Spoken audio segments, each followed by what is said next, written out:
Listen to part of a discussion in a psychology class. The professor is discussing defense mechanisms.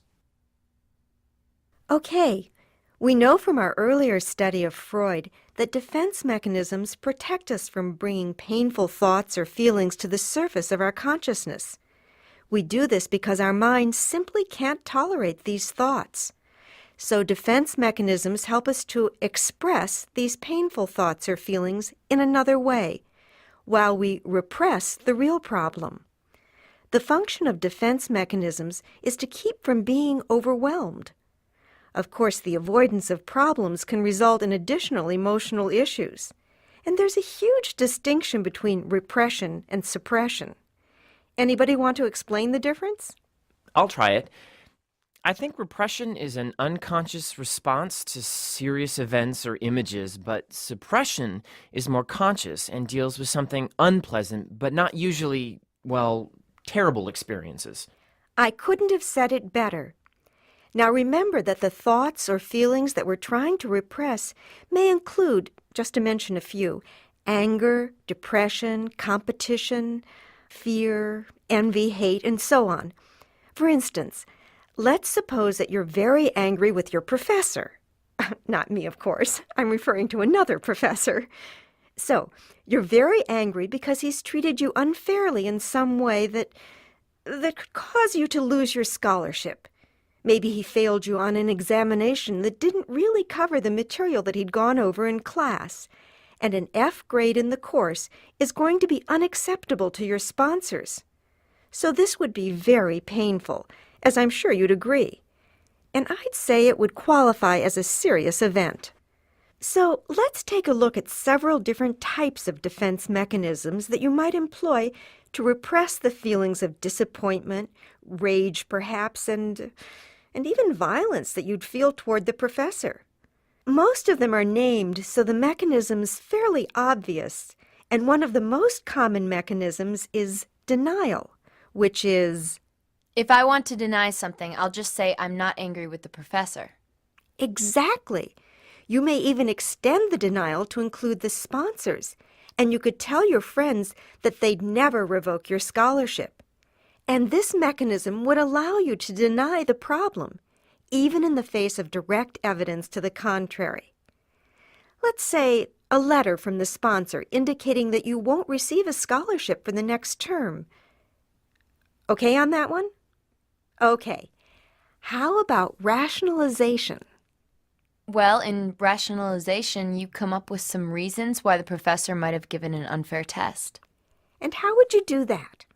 Well, you might defend him. You could say that he gave the test to encourage students to learn information on their own. Is that what you mean? Sure, because you'd be rationalizing, providing a reason that justifies an otherwise mentally intolerable situation. Okay, another example of rationalizing is to excuse the sponsor for refusing to hear your side of the situation. You might say that sponsors are too busy to investigate why students are having problems in their classes. And you might do that while you deny your true feelings that sponsors really should be more open to hearing you out. So when you deny something, when you use denial, you're refusing to acknowledge a situation, but when you use rationalization, you're excusing the behavior? Excellent summary. So, now let me give you another option. If you use a reaction formation as a defense mechanism, you'll proclaim the opposite of your feelings. In this case, what would you say about the professor? I'd say that I like the professor when in fact I hate him for depriving me of my opportunity. And you might insist that you have no hard feelings and even go so far as to tell your friends that he's an excellent teacher. You see, a reaction formation turns the expression of your feelings into the opposite reaction, that is, on the surface. And that brings us to projection, which is a defense mechanism that tricks your mind into believing that someone else is guilty of the negative thought or feeling that you have. Can you give us an example of that one? Okay. Feelings of hate for the professor might be expressed by telling classmates about another student who hates the professor, or even suggesting that the professor has strong feelings of hate for you, but you really like the professor yourself. So you would project, attribute your feelings to someone else. Get it? So if I hate someone, I'd believe that another person hates him or that he hates me. But you wouldn't admit that you hate him yourself. Okay, that's projection. Now, displacement serves as a defense mechanism when a less threatening person or object is substituted for the person or object that's really the cause of your anxiety.